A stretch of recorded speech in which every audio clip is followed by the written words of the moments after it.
Why should your right to freedom of speech trump a trans person's right not to be offended? Because in order to be able to think, you have to risk being offensive. I mean, look at the conversation we're having right now. You know, like you're certainly willing to risk offending me in the pursuit of truth.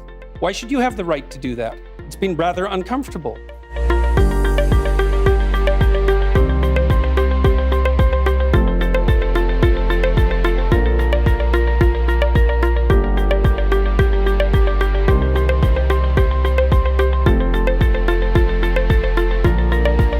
UK, for example, let's take that as an example. The gender pay gap stands at just over 9%. You've got women at the BBC recently saying that the broadcaster is illegally paying them less than men to do the same job. You've got only 7 women running the top FTSE 100 companies. Yeah. So it seems to a lot of women that they're still being dominated and excluded, to quote your words back to you. It does seem that way, but multivariate analysis of the pay gap indicate that it doesn't exist. But that's just not true, is it? That's I mean, that absolutely 9% pay gap, that's a gap between median hourly earnings between men and women. But there's that exists. Yeah, but there's multiple reasons for that. One of them is gender, but it's not the only reason. Like if you're a social scientist worth your salt, you never do a univariate analysis. Like you say, well, women in aggregate are paid less than men. Okay, well, then we break it down by age, we break it down by occupation, we break it down by interest, we break it down by personality. But you're saying basically it doesn't matter if women aren't getting to the top, because that's what's skewing that gender pay gap, isn't it? You're saying, well, that's just a fact of life. Women aren't necessarily going to get to the top. No, I'm not saying it doesn't matter either. You're saying I'm it's a fact there are of multiple life. reasons for it. Yeah, but those reasons, why should women put up with those reasons? Why should women be content I'm not saying to that they get to the should top? put up with it. I'm saying that the claim that the wage gap between men and women is only due to sex is wrong. And it is wrong. There's no doubt about that. The multivariate analysis have been done. So I can give you an example. You keep on talking about multivariate analysis. Let me give you an example. I'm saying that 9% pay gap exists. Yeah. That's a gap between men and women. I'm not saying why it exists, but it exists. Now, if you're a woman, that seems pretty unfair. You have to say why it exists. But do you agree that it's unfair? If you're a woman... Not necessarily. And on average, you're getting paid 9% less than a man. That's not fair, is it? It depends on why it's happening. I can give you an example. Okay. There's a personality trait known as agreeableness. Agreeable people are compassionate and polite. And agreeable people get paid less than less agreeable people for the same job. Women are more agreeable than men. Again, a vast generalization. Some women are not more agreeable than men. Yes, that's true, but that's right. And some women get paid more than men. So you were saying that by and large, women are too agreeable to get the pay rises they deserve. No, I'm saying that that's one component of a multivariate equation that predicts salary. It accounts for maybe 5% of the variance, something like that. So why not get them to ask for a pay rise? I've done that be a fairer way of proceeding? many times in my career. And they just I've counseled. Oh, they do it all the time. So one of the things that you do as a clinical psychologist is assertiveness training.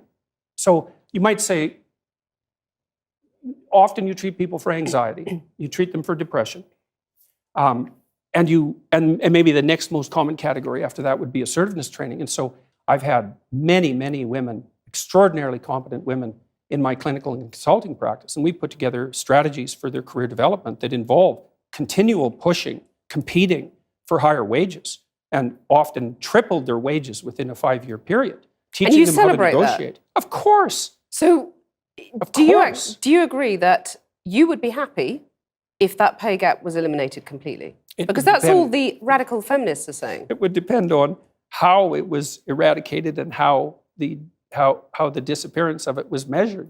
And you're saying if it's at the cost of men, that's a problem? Oh, there's all sorts of things that it could be at the cost of. It could even be at the cost of women's own interests. So, because they might not be happy if they get equal pay. No, because it might interfere with other things that are causing the pay gap that women are choosing to do. Like having children. Well, or choosing careers that actually happen to be paid less, which women do a lot of. But why shouldn't women have the right to choose not to have children, or the right to choose those demanding careers? They do. They can. Yeah, that's fine.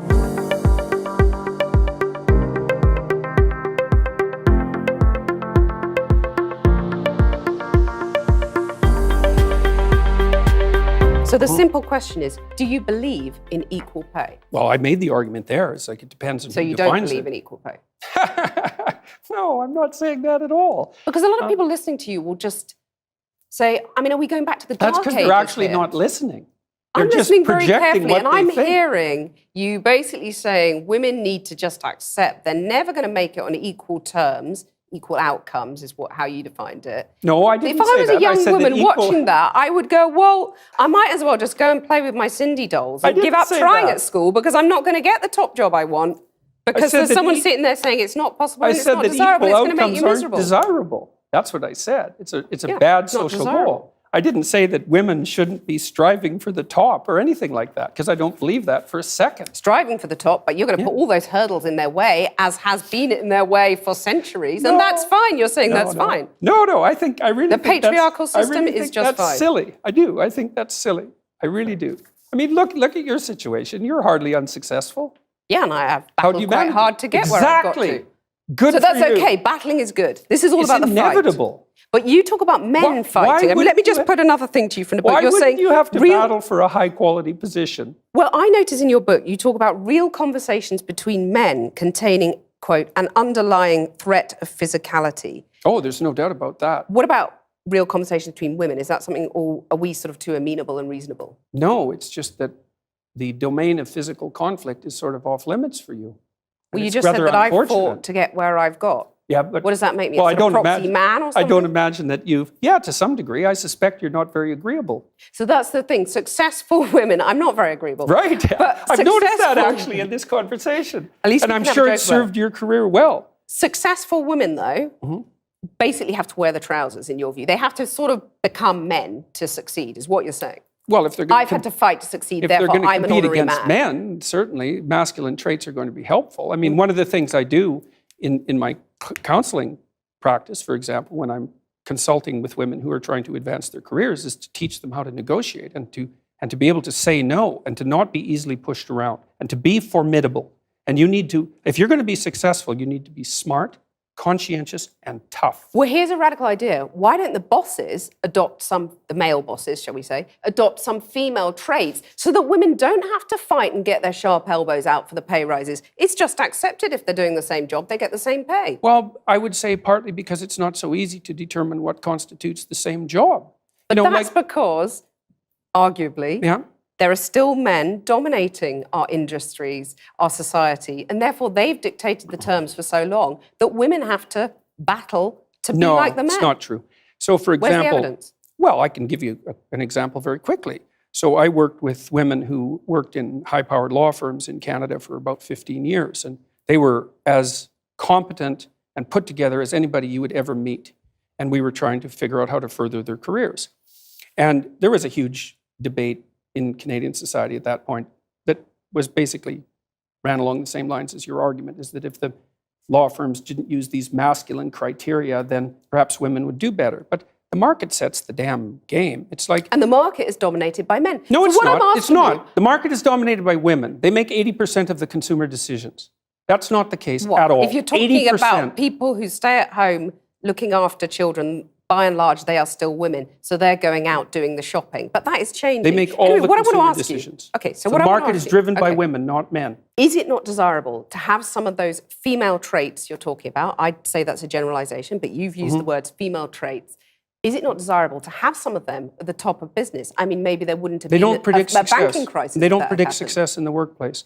The things that predict success in the workplace are intelligence and conscientiousness. Agreeableness negatively predicts success in the workplace. And So so you're does saying high that- negative emotion. You're saying that women aren't intelligent enough to run these top companies? No, I didn't say that at all. You said that female traits don't predict success. But I didn't say that Intelligence and intelligence wasn't. I conscientiousness didn't say that do. intelligence and conscientiousness Well, you were saying that weren't intelligence female and traits. conscientiousness by implication are not female traits. No. I mean, I'm not that's very saying that. dangerous territory. I'm not saying that at all. Are women less There's- intelligent than men, by and No, large? no, they're not. No, the data on that's pretty clear. The average IQ for a woman and the average IQ for a man is identical. There is some debate about the flatness of the distribution, which is something that James Damore pointed out, for example, in his memo, but there's no difference at all in general cognitive ability. There's no difference to speak of in conscientiousness. Women are a bit more orderly than men, and men are a little bit more industrious than women. But the difference isn't big. Feminine traits, why are they not desirable at the top of business? It's hard to say. I'm just laying out the empirical evidence. Like we know the traits that predict success. But we also know, because companies by and large have not been dominated by women over the centuries, we have nothing to compare it to. It's an experiment.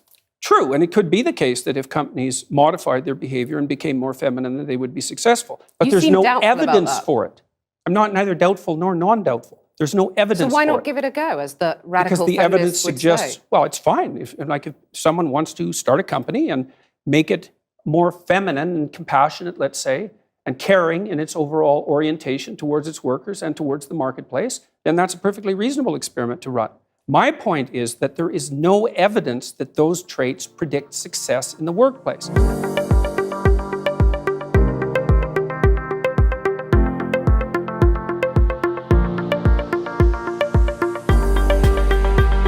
You got in trouble for refusing to call trans men and women by their preferred personal pronouns.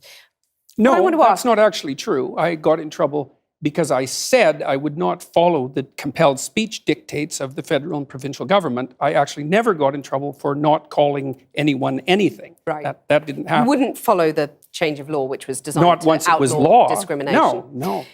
Well, that's what they said it was designed to do. Okay, you cited freedom of speech in that. Why should your right to freedom of speech trump a trans person's right not to be offended? Because in order to be able to think, you have to risk being offensive. I mean, look at the conversation we're having right now. You know, like you're certainly willing to risk offending me in the pursuit of truth. Why should you have the right to do that? It's been rather uncomfortable. Well, I'm very glad I put you on the spot. Well, I'm very glad that I've exercised my freedom of speech. You get my point. It's like you're doing what you should do, which is digging a bit to see what the hell's going on. So and that is what you should do. But you're exercising your freedom of speech to certainly risk offending me. And that's fine. I think more power to you as far as I'm concerned. Except you haven't sat there and... I'm just trying to work that out. I mean...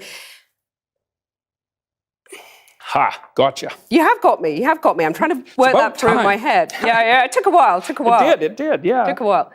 You have voluntarily come into the studio and agreed to be questioned. Mm-hmm.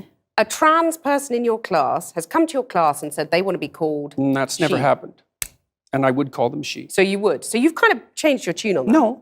No, I said that right from the beginning. What I said at the beginning was that I was not going to cede the linguistic territory to radical leftists, regardless of whether or not it was put in law.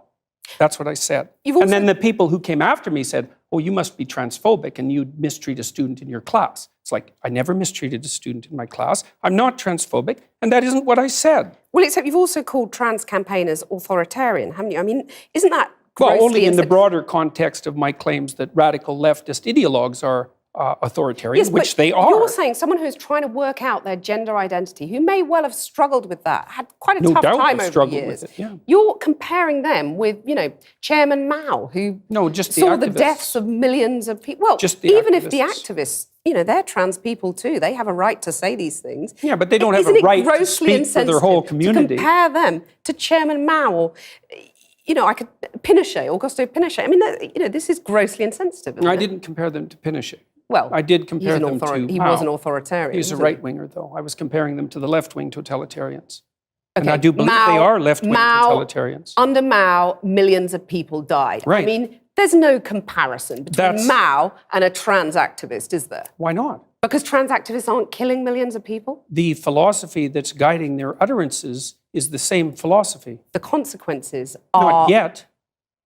You're saying that trans activists could lead to the deaths of millions of people? I'm saying that the philosophy that drives their utterances is the same philosophy that already has driven us to the deaths of millions of people. Okay, tell us how that philosophy is in any way comparable. Sure, that's no problem. The first thing is that the philosophy presumes that group identity is paramount. That's the fundamental philosophy that drove the Soviet Union and Maoist China. And it's the fundamental philosophy of the left-wing activists. It's identity politics. It doesn't matter who you are as an individual. It matters who you are in terms of your group identity. You're just saying these things, though, to provoke, aren't you? I mean, you are a provocateur. I never say You're like anything. the alt-right that you hate to be compared to. You want to stir things up. I'm only a provocateur insofar as when I say what I believe to be true, it's provocative. I don't provoke.